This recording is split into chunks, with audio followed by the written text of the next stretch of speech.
अच्छे कर्म का फल सदैव अच्छा ही मिलेगा और बुरे कर्म का सदैव बुरा, लेकिन मिलेगा जरूर। इसलिए जो भी करो सोच समझ कर करो। एक गुरु और शिष्य जंगल में कुटिया बनाकर रहते थे।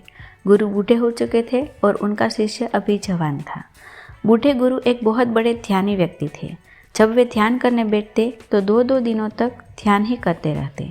गुरु के पास एक बहुत ही अनोखी शक्ति थी। वो ध्यान की अवस्था में भविष्य को भी देख सकते थे। एक दिन जब वो ध्यान कर रहे थे तो उन्होंने देखा कि आज से 8वें दिन उनके युवा शिष्य की मृत्यु हो जाएगी। उन्होंने अपने शिष्य को अपने पास बुला लिया और कहा कि मैं तुम्हें अगले 7 दिनों की छुट्टी देता हूँ।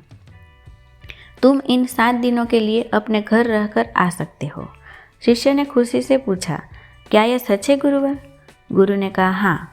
शिष्य ने खुशी खुशी कहा, मेरा पिछले कई दिनों से घर वालों से मिलने का भी मन कर रहा था। गुरु ने कहा, अब तुम जा सकते हो, लेकिन याद रहे 8वें दिन की शाम होने तक तुम्हें यहाँ वापस पहुँचना है। शिष्य ने हाँ में सिर हिलाते हुए कहा कि ठीक है गुरुवर, मैं पहुँच जाऊँगा, लेकिन आप अपना ख्याल रखिएगा। आप बूढ़े हो चुके हैं, इसलिए आश्रम का कोई भी काम हो उसे मेरे लिए छोड़ देना, मैं वापस आते ही कर दूँगा। इसके बाद गुरु का आशीर्वाद लेकर शिष्य पहाड़ी से नीचे उतर गया, बिना ये देखे कि गुरु की आंखों में अपने शिष्य के खोने का दर्द था। शिष्य के गांव के रास्ते पर एक नदी पड़ती थी। उस नदी के किनारे चींटियों का एक हिल था, जहां लाखों चींटियां थी। उनमें से कुछ चींटियां लगातार किले के अंदर जा रही थी और कुछ बाहर आ रही थी। उसमें से कुछ चींटियां एक दूसरे से टकरा जाती थी, फिर अपना रास्ता बदल लेती थी। ये सब देख के शिष्य को बड़ा आनंद आ रहा था। वो कुछ देर तक वहीं खड़ा होकर उन चींटियों को देखता रहा। फिर अचानक उसका ध्यान नदी की तरफ गया। उसने देखा कि नदी का पानी धीरे धीरे बढ़ रहा है, जिससे उठने वाली लहर चींटियों के हिल के पास तक पहुंच सकती है, जिसकी वजह से ये लाखों चींटियां बेवजह ही मारी जाएगी। ये सोचकर उसने तुरंत ही अपने ऊपर के कपड़े उतारे और उसमें मिट्टी भरकर चींटियों के हिल के चारों तरफ एक घेरा सा बना दिया। साथ ही उसने बड़े ही कलात्मक रूप से मिट्टी को गांठ कर एक छोटी सी नाली बना दी, ताकि लहरों वाला पानी नाली के माध्यम से वापस चला जाए। इसके बाद वो नदी पार करके अपने घर चला गया। घर पहुंचने के बाद उसके 8 दिन कब बीत गए उसे पता ही नहीं चला।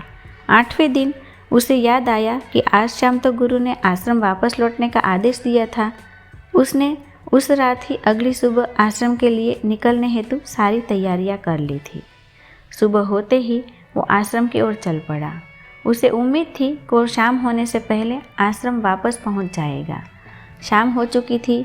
यहाँ गुरु आश्रम में बैठे बैठे ये सोच रहे थे कि आज तो 9वां दिन है। अब तक तो शिष्य इस दुनिया को छोड़ चुका होगा।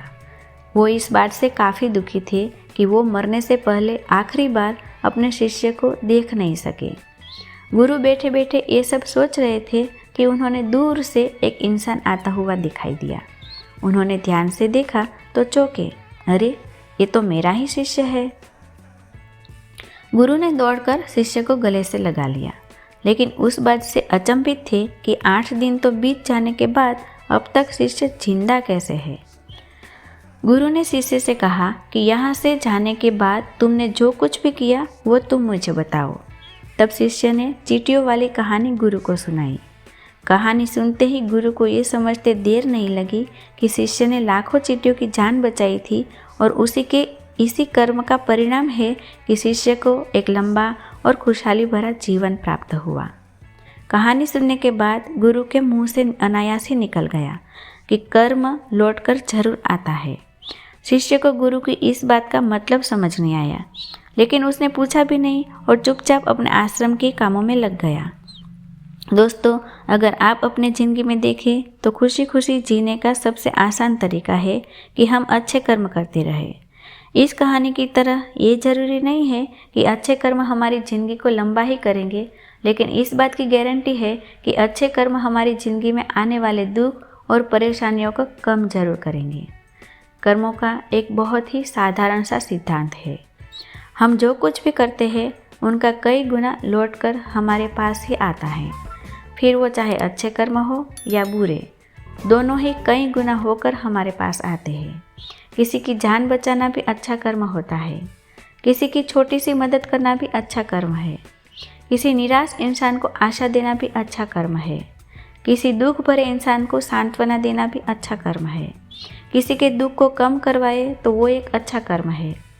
गलत कर्म करने से हमें दुख होता है, वैसे ही अच्छे कर्म करने से हमें सुख की अनुभूति होती है। इसलिए आप भी जिंदगी में खुश रहना चाहते हैं तो आज से ही दूसरों के दुख कम करने की कोशिश जरूर कर देनी चाहिए। हम देखेंगे कि हमारी लाइफ अपने आप खुशियों से भर जाएगी। धन्यवाद।